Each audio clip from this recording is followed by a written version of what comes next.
असल 5 मिनट का बयान है। उन्वान, दिलों का सुकून कहाँ है?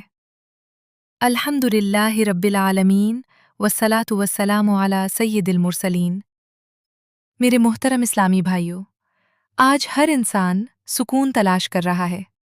किसी के पास दौलत है मगर सुकून नहीं, किसी के पास बड़ा घर है मगर खुशी नहीं, किसी के पास शोहरत है मगर दिल बेचैन है। आखिर ऐसा क्यों?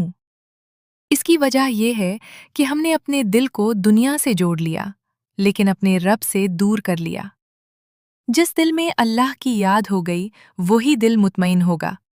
जब बंदा नमाज में सच्चे दिल से खड़ा होता है, कुरान की तिलावत करता है और अल्लाह से दुआ मांगता है, तो उसके दिल का बोझ हल्का होने लगता है।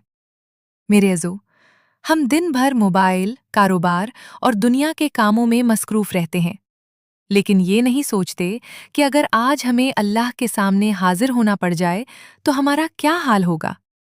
जिंदगी बहुत मुख्तसर है, मौत किसी को बताकर नहीं आती। आज ही अपने रब से तौबा करें। अगर नमाज छूट गई है तो नमाज शुरू करें। अगर किसी का दिल दुखाया है तो माफ़ी मांगे।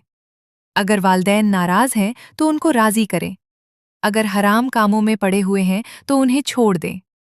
अल्लाह ताला अपने बंदों की तौबा कबूल करने वाला और बेहद मेहरबान है।